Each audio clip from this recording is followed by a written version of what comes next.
આપ જોઈ રહ્યા છો લોકમૈત્રી ન્યૂઝ। હવે જોઈએ અગત્યના સમાચાર। ભદ્રેસર ગામની સીમમાં થયેલી હત્યાનો ભેદ ગણતરીના દિવસોમાં ઉકેલી હત્યારાઓને ઝડપી પાડતી ઝાદર પોલીસ। ભદ્રેસર ગામની સીમમાં થયેલી હત્યાનો ભેદ ગણતરીના દિવસોમાં ઉકેલી હત્યારાઓને ઝાદર પોલીસે ઝડપી પાડ્યા હતા।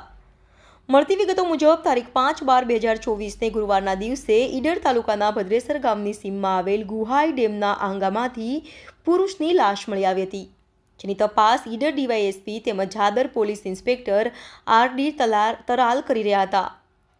હત્યાનો ભેદ ઉકેલવા માટે તમામ પ્રયત્નો કરવા તૈયાર ઝાદરના હોનહાર પોલીસ ઇન્સ્પેક્ટર દ્વારા મરણ જનાર વ્યક્તિ તેમજ હત્યા કરનારાઓની ભાળ મેળવવામાં સફળતા મેળવી છે।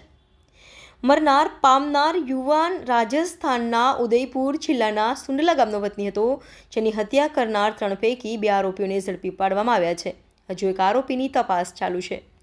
Reporter Amit Joshi, Lokmaitri news, Idar.